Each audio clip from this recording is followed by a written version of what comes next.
all in all, it's okay.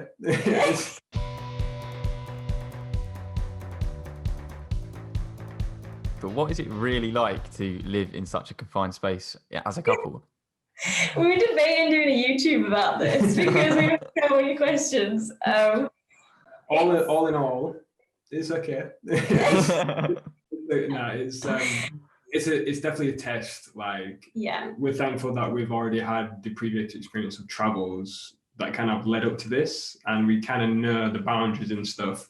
But even so, because it is quite a small van itself for two people and all that stuff. Yeah. And sometimes we get on top of each other and like you can get irritated slightly. Yeah. I think traveling in a van is one thing than traveling together, because with the van, because obviously we work as well, and if it's rainy and with the current climate, you can't necessarily go out and do things all the time. So you have to be aware of each other's space and moods more than anything. And you have to compromise quite a bit, especially if the bed is a sofa, because if you want to sleep and they don't, then you got to make it work. But it's fun. Like, I feel like we've seen a different side to travel by living in the van, because definitely. It's just so different, and you're way more minimal as well. Like, you're more clean, and you care a bit more about being outside, which I think a lot of people forget about when they travel. They think van life is all about the van, but it's more about where the van takes you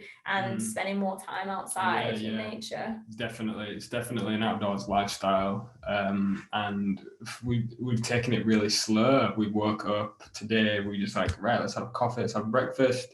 And it wasn't until 10 o'clock where it was like, we better start making some movements. Yeah.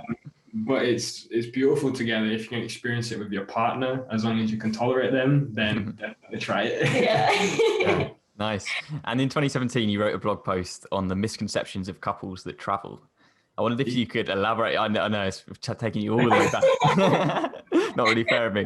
I wondered if you could share some misconceptions you've experienced.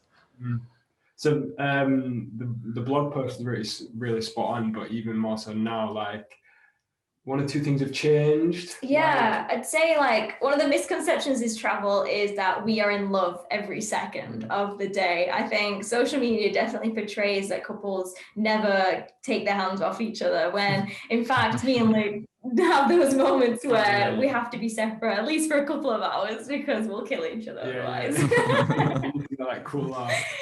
There's like, you have to take into consideration that obviously you have different interests, but also you're only capable of doing different things as well. So sometimes you need to take more responsibility, take more load than the other person. Yeah. If the other person is down, you need to have the energy to bring them up as well. We kind of spoke about this yesterday a little bit. Like, it's, if you're willing to travel with your partner, you need to be there for them at the lows and the highs, kind of thing. You can't just expect it to be all rosy all the time. You will have arguments on the road. You will need to apologize first.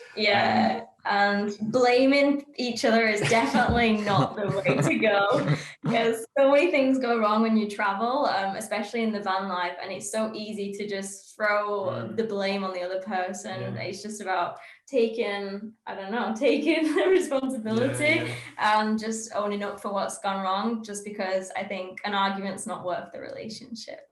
Absolutely. More than anything. So, and we're still social beings as well. Like, we're traveling as a couple, but we have friends back home. Like, we were not always together. Like, we do enjoy company of others. So it's not, we don't just want to sit in the van and cuddle all day. Like, last night we was out having a couple of drinks with the other guys on the campsite. We sat around the campfire. Like, a lot of people think that when you travel, especially travel influencers, that all they do is spend time by themselves. And yes, we do work quite a bit for our jobs and we spend a lot of time content creating, but I think the social aspect of it, especially this year, is so important to understand that, like, we are still people. At the end of the day, we still love to talk to other people. So it's never just travel and then not meet anyone. It's more of a, like, just fitting your health and well-being into it as well.